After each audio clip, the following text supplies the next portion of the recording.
Quantos gostam de séries na televisão? Hein? Que tipo de série você gosta? Que tipo de séries vocês gostam? Médicas?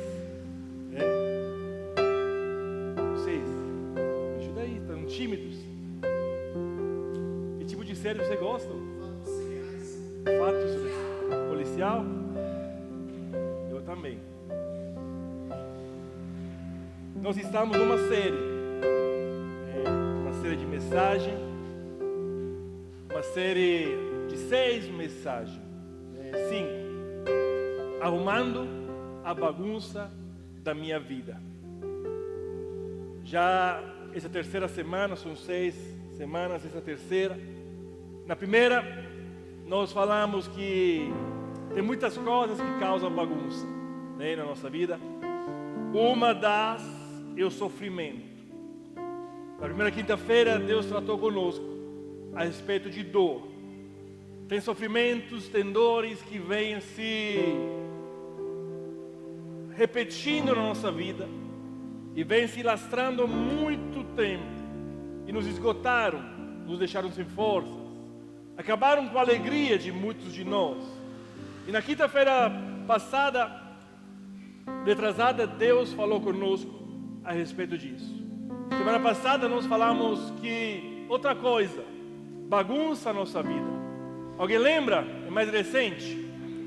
A ira. A ira é uma loucura temporânea.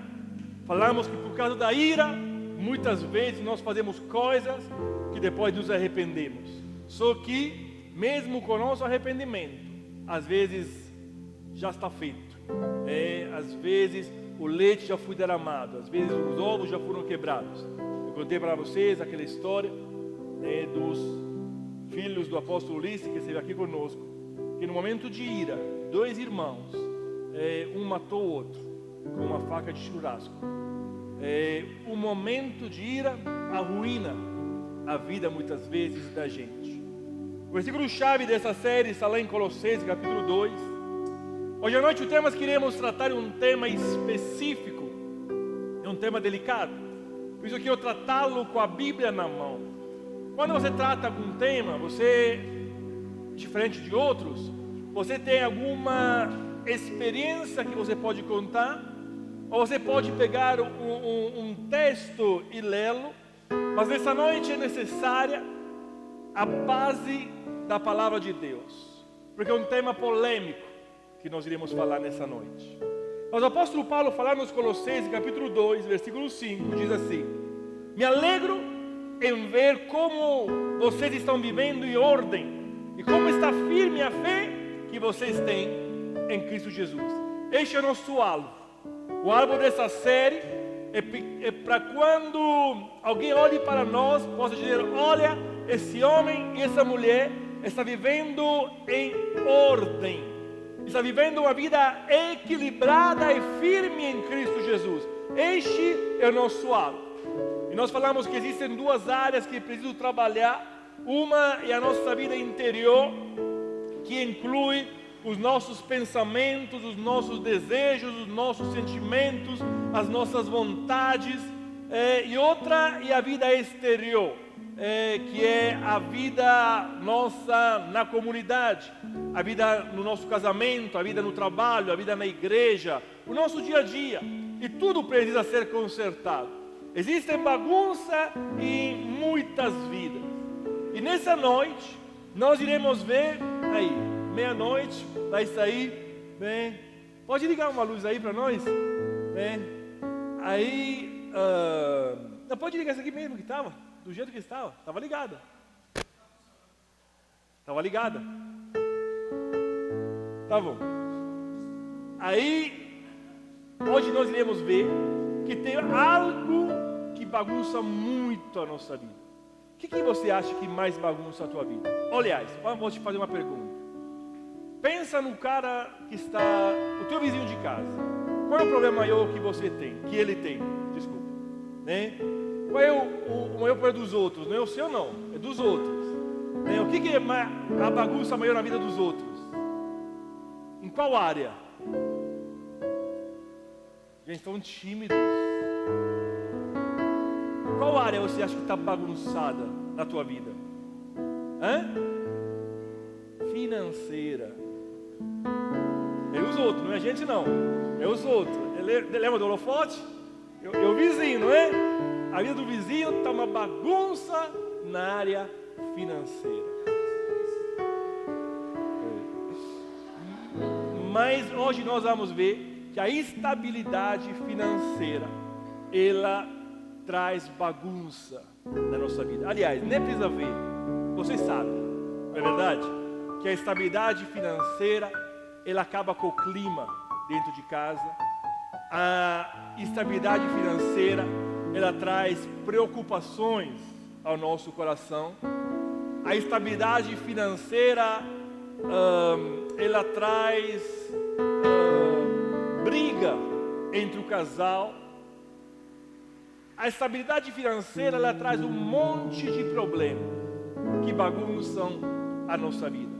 E Deus está interessado tanto em curar a tua alma de problemas espirituais, tanto quanto em te dar saúde financeira. Amém? Isso é bom ou não é?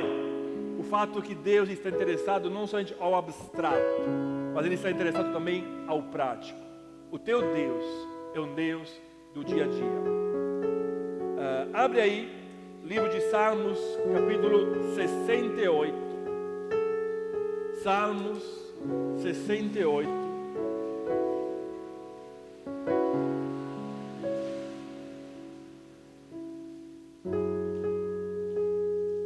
Versículo 6.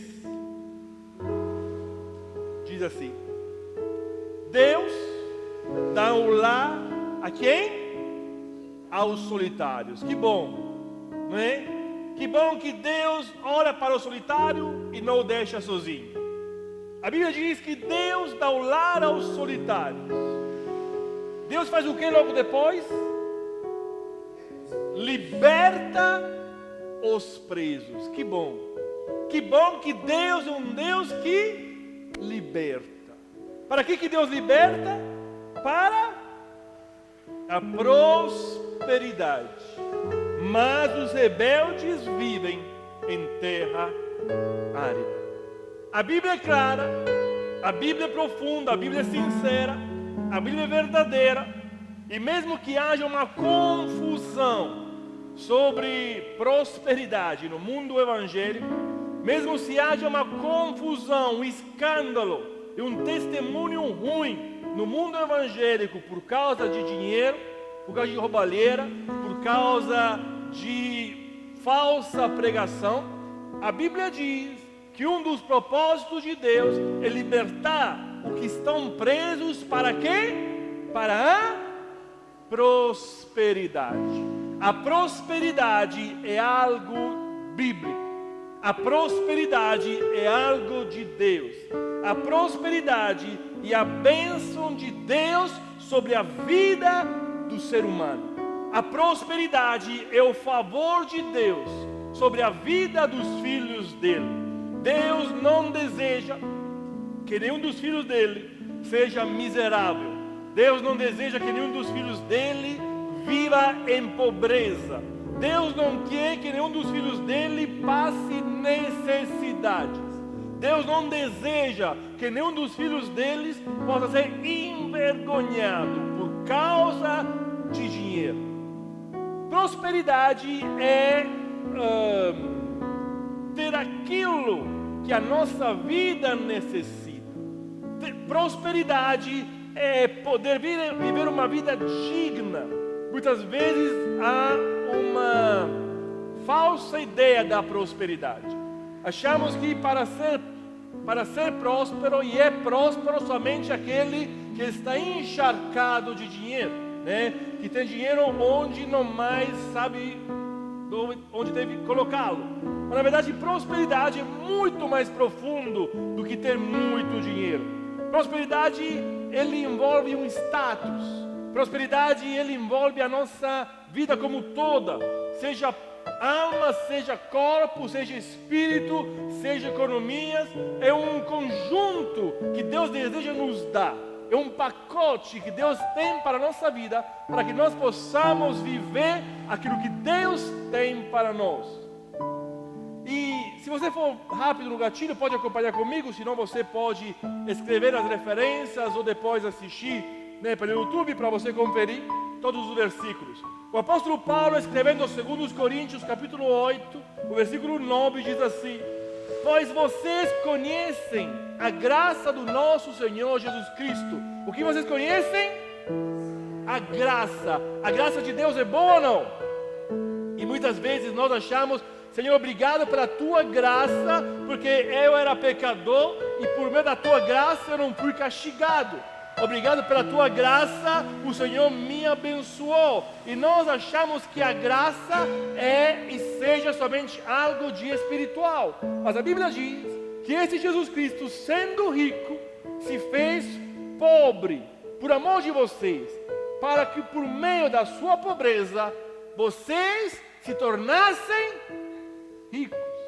Ou seja, a graça de Deus não é somente algo de espiritual, mas é também algo de prático. A mentalidade da escassez sabota a prosperidade. Antigamente, para um cristão, o quanto mais pobre a ideia era, mais abençoado era. Mais estava vestido, mais a gente diria: aquele cara abençoado, pobrezinho, Deus se agrada dele. Olha que pessoas humildes. Há uma diferença entre humildade e simplicidade. E a mentalidade de escassez, quando nós achamos que não, se eu ter muito, Deus não se agrada de mim, ou as pessoas ricas, porque a Bíblia diz isso, que é mais difícil um rico entrar no céu. É muito difícil o rico entrar no céu. Por quê? Porque muitas vezes o coração das pessoas que têm muito dinheiro está nos tesouros, nos dinheiro, por isso é difícil. Mas a Bíblia não diz que é impossível. E a Bíblia não diz que Ele não quer que nós tenhamos prosperidade. Aí nós temos que entender que no processo de prosperidade existem duas pessoas, é um contrato. No contrato sempre há duas partes. E no contrato espiritual também existem duas partes. A primeira sou eu. E a segunda é Deus. Cada um tem uma parte nesse contrato. Cada um tem uma parte nesse processo. E eu quero ver antes qual é a minha parte no processo. Qual é a sua parte no processo, para que Deus possa derramar prosperidade sobre a tua vida. Primeiro é obedecer 100% ao Senhor em relação à nossa vida financeira. Obedecer como? 100%. O que é 100%? Totalmente. Não é se eu quero, não é se eu tenho, não é se dá, mas como iremos ver através da palavra de Deus, Deus deseja obediência total. Isaías 1:19, a Bíblia diz assim: se vocês estiverem dispostos a obedecer, comerão os melhores frutos da terra. Sabe, a maioria das promessas de Deus são condicionadas. Comer os melhores frutos da terra é bom ou é ruim? É muito bom ou pouco bom? Comer os melhores frutos da terra é promessa de Deus ou é mentira? É promessa de Deus, mas é uma promessa condicionada. Sabe quando que é promessa condicionada? Toda aquela que começa com um se. Não é Deus vai me dar, como muitas vezes é falado. Deus tem que me dar. Não é assim. A Bíblia diz: se você estiver disposto a fazer o quê? A obedecer, você comerá os melhores frutos da terra. A obediência traz o quê? A bênção. E Deus vai nos ensinar nessa noite como eu ser fiel 100% aquilo que Deus tem para nós. Primeiro, sendo mordomo. O que é mordomo? Mordomo é alguém que administra algo do dono, né? Mordomo é alguém que toma conta de algo que não é dele, mas como se fosse dele, com zelo, com cuidado, com paixão, com honestidade. Os bons mordomos gastam com sabedoria, economizam com inteligência e dão com generosidade, alguém diz.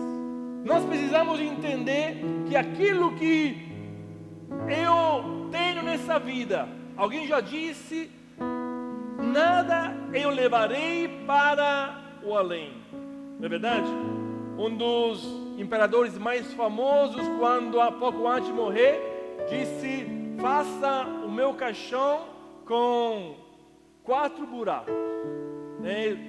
Nos 2 na frente, deixa os meus pés descalços sair, e nos 2 laterais, deixa as minhas mãos nuas sair, para que o mundo veja que tudo aquilo que eu conquistei nesse mundo, nada estou levando para o outro lado. Por isso tem que entender isso. Tudo aquilo que eu tenho nessa vida é algo que me pertence. Quando? Nessa vida. E por isso eu preciso aprender a administrá-lo da melhor forma possível e ser obediente ao Senhor. Ser fiel 100% na área financeira, que nós iremos ver. Provérbios 3, 9 e 10 diz assim: honre o Senhor com todos os seus recursos e com os primeiros frutos de todas as suas plantações, e os seus celeiros ficarão plenamente cheios, e os seus barris transbordarão de vinho. Quantos querem celeiros cheios? Quantos querem barris transbordantes de vinho? Ou seja, prosperidade. Outra promessa de Deus. A Bíblia diz que os seus celeiros ficarão plenamente cheios, e os seus barris transbordarão de vinho. Quando eu honro ao Senhor com todos os recursos e com os primeiros frutos, né? A primeira parte daquilo que eu tenho é de Deus. Hoje nós a chamamos, né, de dízimo, mas muitas pessoas se amarram a essa palavra. Acham que a fidelidade é simplesmente entregar a Deus o 10% do recurso dele. De nada adianta. Tem muita gente que é fiel a Deus no dízimo.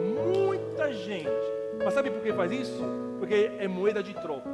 Tem muita gente que não é crente, que não é cristã, que é muito mais fiel de muitos cristãos que estão na igreja, porque eles acham que dessa forma Deus, de uma forma mágica, abençoa. Mas na verdade a Bíblia fala de honra a Deus. Honra, ela inclui muitas coisas. Honra inclui respeito, honra inclui obediência, honra inclui gratidão. Ou seja, aquilo que Deus olha não é a quantia que eu dou para Ele como primícia. Aquilo que Deus olha é uma questão de honra. Se eu estou fazendo aquilo de coração, se eu estou apegado àquilo, eu entendo de verdade que aquilo simplesmente é de Deus. Porque Deus não se impressiona com quantias altas, baixas, médias, porque Ele é o dono do ouro e da prata. Aquilo que Deus deseja é ser honrado pelos filhos dEle. Ser honrado com gratidão, ser honrado com alegria, ser honrado com fidelidade. Por isso o dízimo é algo que traz bem sobre a minha vida quando ele é feito da forma certa. Não quando ele é feito como moeda de troca, não como quando eu vejo isso como uma minha obrigação e aquilo pesa ao meu coração. De nada adianta se o meu coração não está livre para eu honrar o Senhor com aquilo que Ele me dá, lembrando que eu sou mordomo.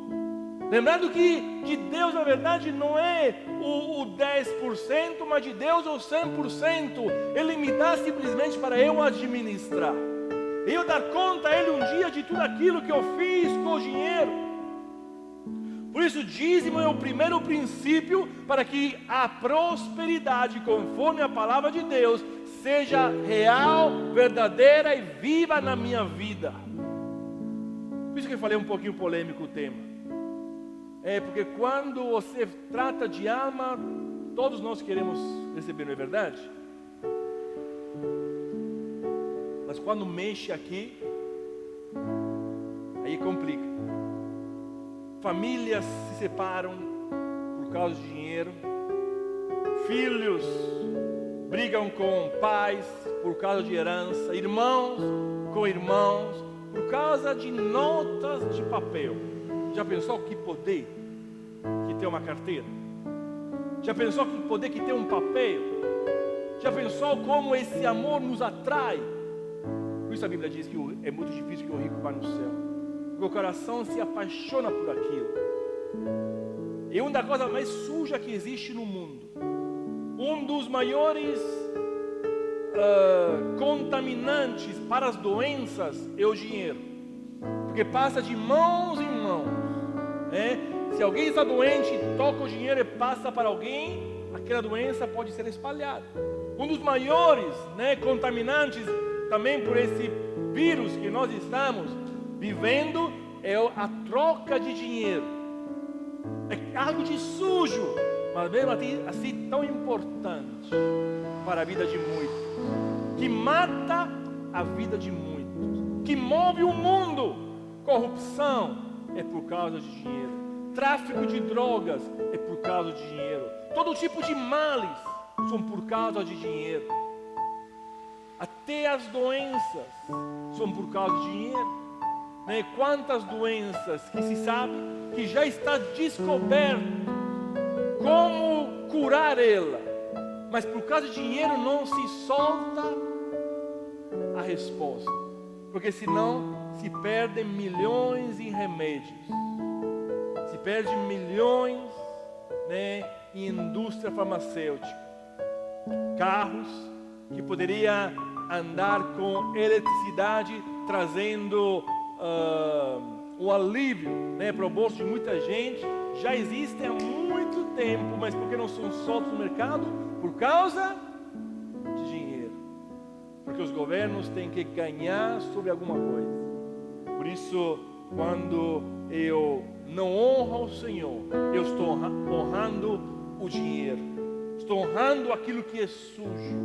Por isso, o dízimo é o primeiro princípio em absoluto para eu ser abençoado. Além de dízimo, a Bíblia fala, Filipenses 4:17, diz assim: não que eu esteja procurando ofertas, mas o que pode ser acreditado na conta de vocês. O meu Deus suprirá todas as necessidades de vocês, de acordo com as suas gloriosas riquezas em Cristo Jesus. O apóstolo Paulo estava feliz com os filipenses, sabe por quê? Porque eles nem precisavam, mas eles ofertaram na vida dele. Primeiro princípio para a prosperidade espiritual é qual? Dízimo. Segunda, oferta. E quando eu faço isso, eu passo a confiar no cuidado dele. Sabe por que muitas vezes nós não damos? Por medo. Nós não oferecemos por medo, porque se ofereço, vai faltar lá para frente. Mas a Bíblia diz que quantas forem as promessas feitas por Deus, tantas tem em Cristo o sim. Por isso, por meio dele, o amém está pronunciado por nós para a glória de Deus. 2 Coríntios 1:20. Deus prometeu que iria cuidar de você. Não é por falta de dinheiro que Ele vai deixar você, Ele vai te abandonar. Sabe, eu preciso entender isso, que eu preciso ser fiel naqueles que são os meus dízimos, naquela que é a minha oferta. E aí, se eu faço isso, entra a outra parte. Se eu tenho uma responsabilidade com o processo, Deus cumpre a responsabilidade dele. A responsabilidade de Deus é trazer o extraordinário para as minhas finanças. Sabe o que é o extraordinário? É o milagre. O extraordinário é fazer aquilo que era impossível ser feito. O extraordinário é você ver o cuidado e o carinho de Deus em todas as áreas. Abre aí agora a Bíblia, porque nós vamos ler vários versículos lá em Deuteronômio 28. Deuteronômio 28 vai ser fundamental nessa noite, para que nós possamos aprender algumas coisas. Nós falamos de obediência. Quando eu cumpro a obediência,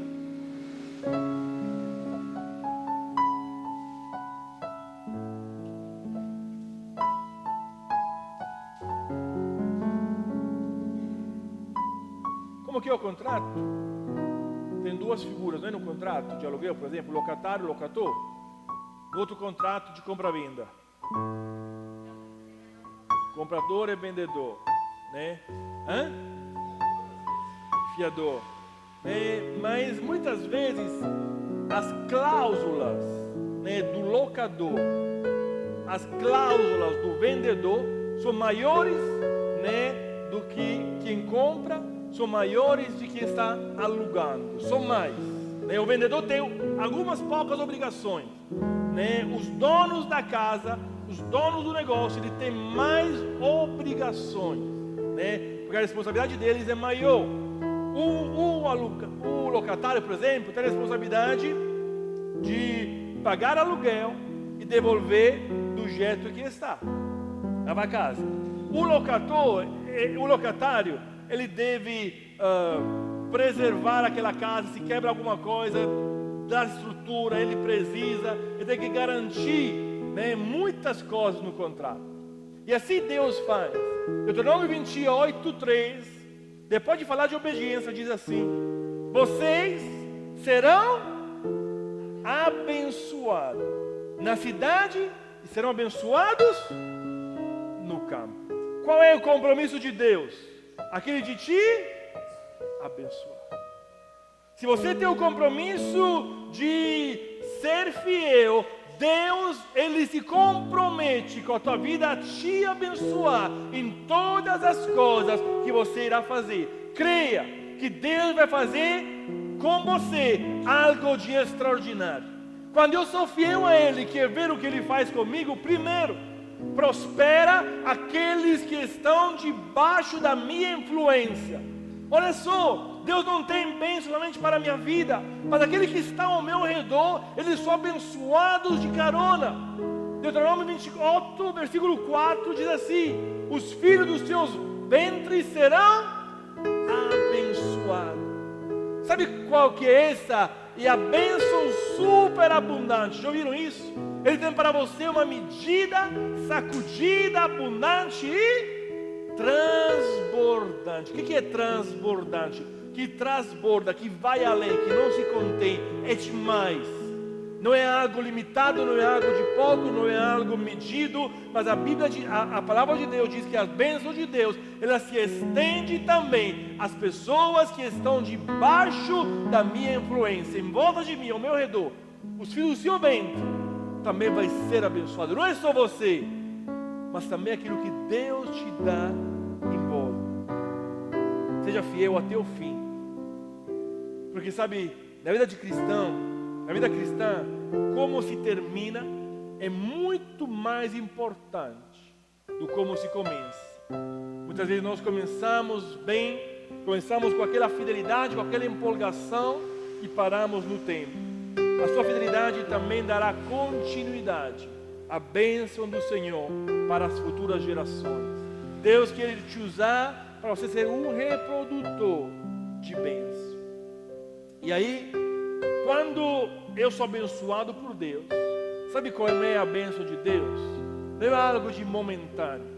Porque muitas pessoas, você vê que elas recebem tudo. Há poucos anos atrás, aqui em Lavras mesmo, teve uma pessoa que ganhou muito dinheiro, né? E às vezes o ganhar muito dinheiro atrai o olhar do povo. O povo fala: nossa Deus, olha o cara, ganhou milhões. Mas em poucos anos, né, essa pessoa conseguiu gastar tudo aquilo que tinha ganho. E não é o único exemplo. Tem muitas pessoas que ganharam fortunas e gastaram elas em pouquíssimos tempos. O fato não é ser abençoado, o fato é sustentar a bênção de Deus. Escrevi nesse dia uma frase que dizia: subir o topo da montanha é fácil, o difícil é se manter lá. Crescer na vida é fácil. Fazer um nome na vida é fácil. Ter sucesso na vida é fácil. O difícil é você se manter no nível de sucesso. Agora, quando eu tenho a bênção de Deus, Deus me dá junto com a bênção dele a capacidade de ter uma bênção sustentável. Olha o que o versículo 4 e o versículo 5 diz. Deus também vai nos abençoar como? Com as colheitas da sua terra, bezerros, cordeiros do seu rebanho, e a sua cesta e a sua maçadeira serão abençoadas. Nós falamos de Jó pouco tempo atrás, e nós falamos que Jó tinha gado, lembram? E Deus faz questão de dizer que ele tinha 1000 pares de gado. Lembra por quê? Porque esses 1000 pares, eles têm um poder. E qual é o poder de um par, de um casal? Aquele de se reproduzir. Não é uma bênção instantânea que Deus quer te dar. Não é uma bênção momentânea que Deus te dá. Deus quer te dar uma bênção que ela é sustentável. Ou seja, Ele não quer te abençoar hoje e esquecer de você amanhã. Ele não quer te abençoar agora e esquecer de você um dia. Não, Ele quer te dar uma bênção que seja sustentável. A Bíblia diz: dá-nos cada hoje o nosso pão diário. É dia após dia que a bênção de Deus, ela é alimentada, ela cresce na nossa vida. Isso é extraordinário. Quando eu entendo o que Deus tem para mim, que Deus ele não tem algo de efímero, de momentâneo, de temporâneo, mas Ele quer cuidar de mim por toda a minha vida. Quando Deus nos abençoa, é necessário que nós possamos entender que temos que nos proteger contra os ataques de Mamon, do inimigo. Olha o versículo 7, diz o quê? O Senhor concederá que sejam derrotados diante de vocês o inimigo que os atacarem. Virão a você por um caminho, e por 7 caminhos eles fugirão. Junto com a bênção, Deus nos dá escape para os futuros problemas. Que Deus extraordinário. Como quando nós falamos que Deus é um Deus completo, que Deus é um Deus que enxerga além. O nosso problema, muitas vezes nós perdemos oportunidade, porque nós não olhamos para o amanhã, nós olhamos para o imediato. E nós falamos: olha, isso não compensa para mim hoje. E aí nós deixamos passar cavalos arreados diante da nossa porta, porque nós não conseguimos enxergar algo de bom amanhã. Mas o nosso Deus, na infinita sabedoria dele, Ele vem e enxerga o nosso futuro. Ele diz: olha, que mesmo quando Ele nos abençoa, inimigos virão contra a nossa vida, mas se nós estamos cumprindo o nosso papel, que é de obediência, que é de honra, o inimigo vai vir por um caminho e vai fugir por quanto? Por 7. Porque a Bíblia diz que muito maior é aquele que está em mim, daquele que está no mundo. Agora Deus deseja que eu aprenda algo. Que nós falamos de dízimo, nós falamos de ofertas, mas existe outro princípio que Deus quer me ensinar. Deuteronômio 28:12 diz assim: o Senhor abrirá o céu, o depósito do seu tesouro, para enviar a chuva à sua terra no devido tempo, e para abençoar todo o trabalho das mãos de vocês. Vocês emprestarão a muitas nações, e de nenhuma tomarão emprestado. Outra versão diz: você doarão a muitas nações, e de nenhuma vocês receberão nada.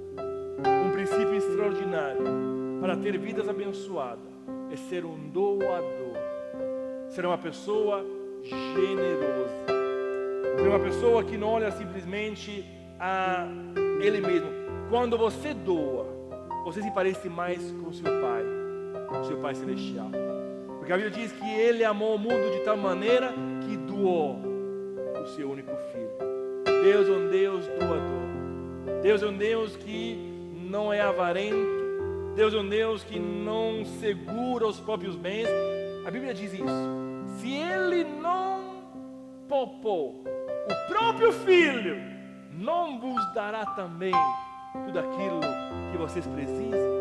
Ou seja, Deus é um Deus que abençoa. O mal não está somente no derramamento de sangue. O mal não está somente no estupro, na violência. O mal está no coração humano quando este pensa somente a si mesmo. Se eu penso somente a mim mesmo, mesmo sem fazer mal para ninguém, eu estou cometendo mal. Porque tem pessoas que dependem de mim. E quando eu entendo isso, eu sou abençoado. Quando eu entendo que aquilo que eu tenho não é meu, mas eu sou mordomo do Senhor para administrar da melhor forma possível, e ao meu redor existem pessoas que estão precisando que eu as abençoe, eu preciso abençoá-las. Eu preciso olhar ao meu redor e não olhar somente para a minha casa, e o que eu posso fazer para o meu próximo. Muitas pessoas pegaram esse negócio à risca. Ame o teu próximo como a ti mesmo. E quando alguém vem e fala, não, não é esse aqui não, é o próximo, né? Não, não é ele, é o próximo. A gente nunca acha o próximo, né? A gente sempre passa esse próximo, até achar, quem sabe nós vamos achar esse próximo. Mas quando eu obedeço ao Senhor, e quando eu vivo o que Deus deseja, eu, como diz esse versículo, eu vivo o tesouro de Deus.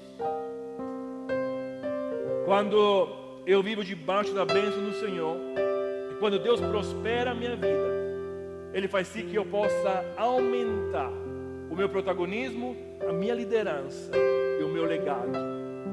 Versículo 13: o Senhor fará de vocês a cabeça das nações e não a cauda.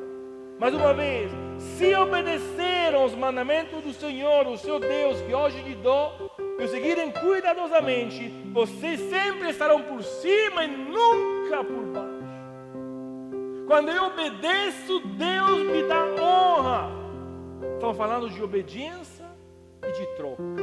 Estamos falando de obediência e de aquilo que Deus tem para mim. Há um provérbio que diz: o que eu guardei, eu perdi. O que eu gastei, eu já tive. Mas aquilo que eu doei, eu tenho.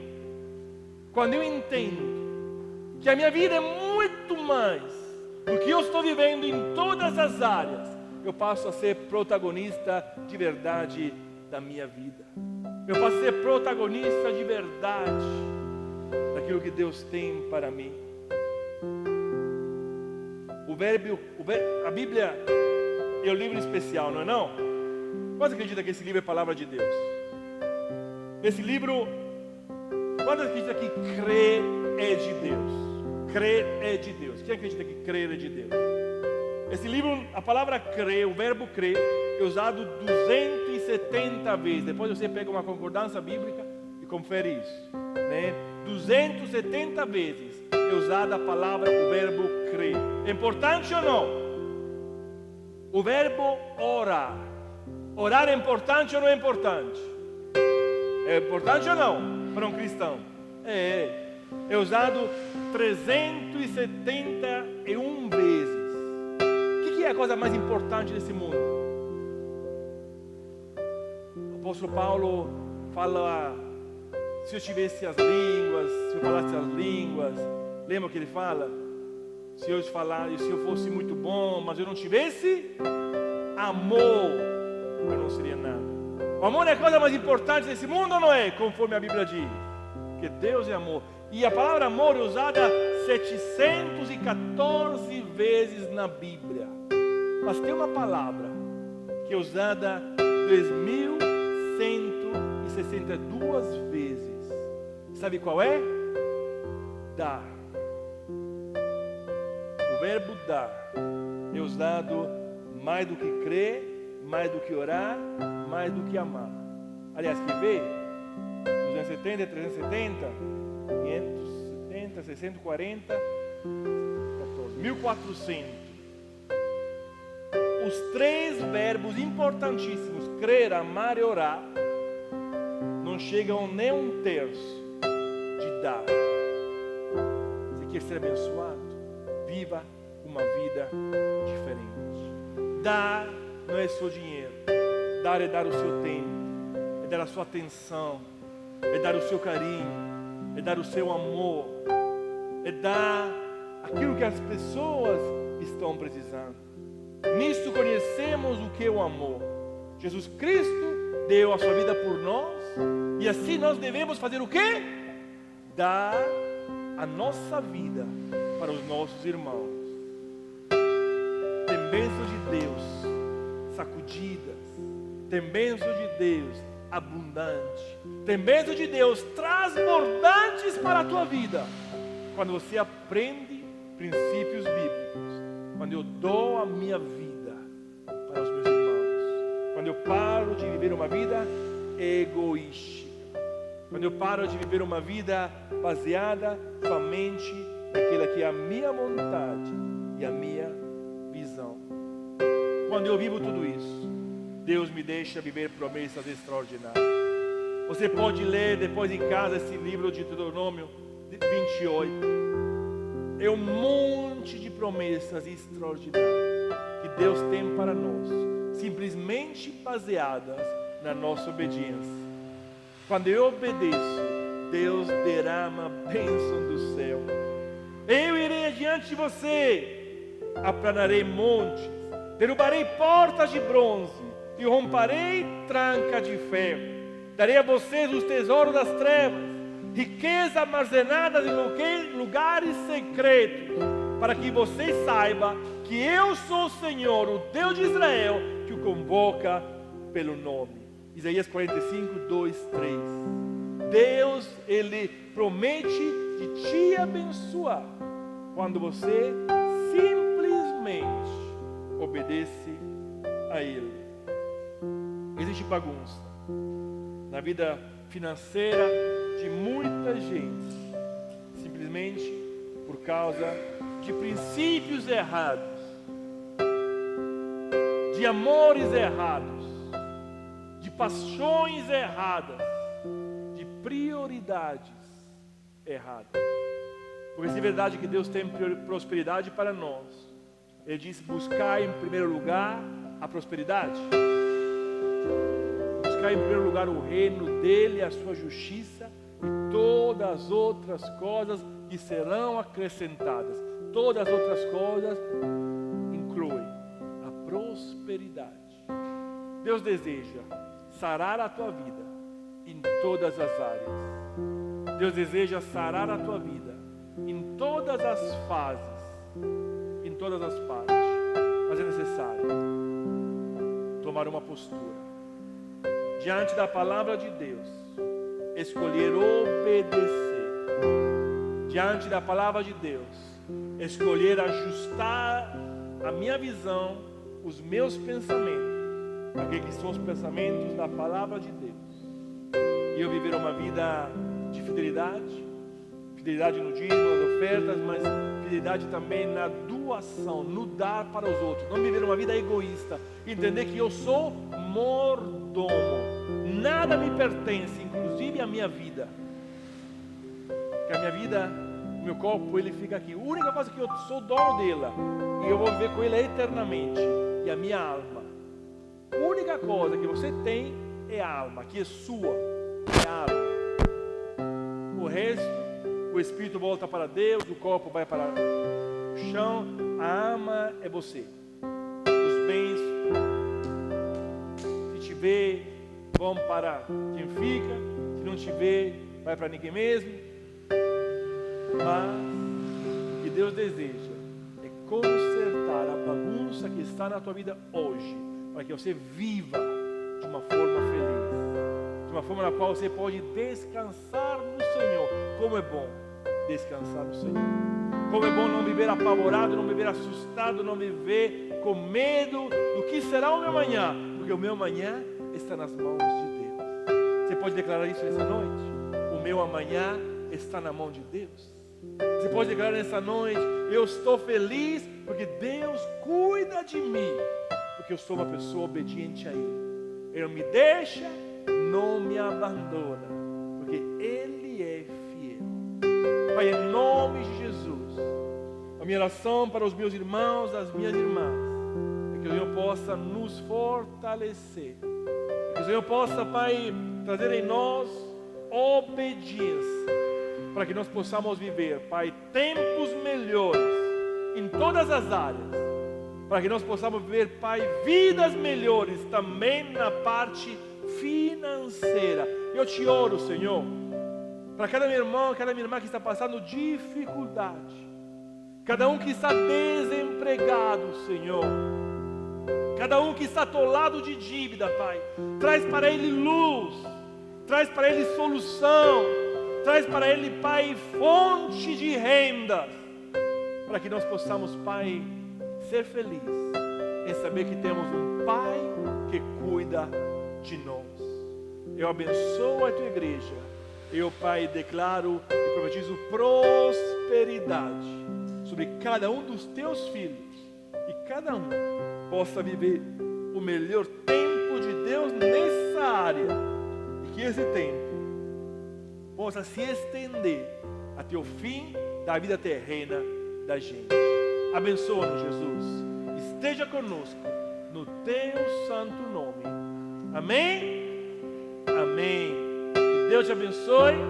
Quinta-feira nós vamos ver mais uma área que cria bagunça na nossa vida e Deus deseja consertar. Amém? Deus te abençoe em nome de Jesus.